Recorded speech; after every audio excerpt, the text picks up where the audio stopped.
Now, how do they determine blood alcohol from a breath sample? I want to show you here. Back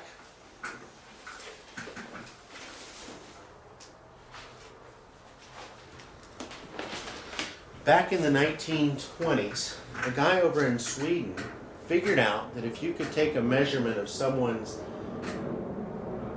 breath, ethanol in someone's breath coming from their lungs, you could figure out what was in their blood. And what he said was, it's a long formula, but part of the formula is he says that for every 2,100 ethanol molecules that you find in a person's blood, you will have one that ends up in the lung. It actually passes through the partition into the lung wall, from the blood into the lung at a ratio of 1 to 2,100. And he calls that a partition ratio.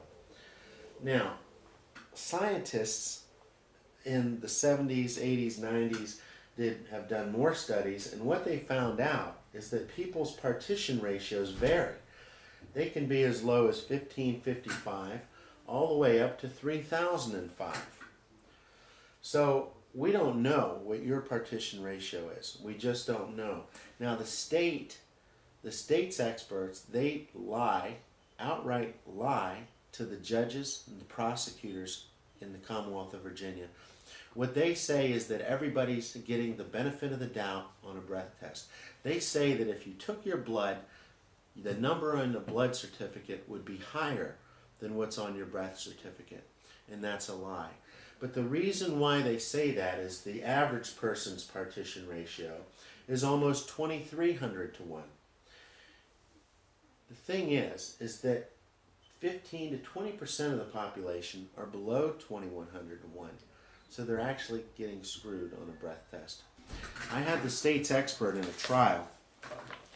My client had a .11, and I cross-examined her and I asked her, if my guy was down here, if his partition ratio was down here, and we don't know where it was, but I asked her to figure out what his blood alcohol content would be on the certificate if he was down here.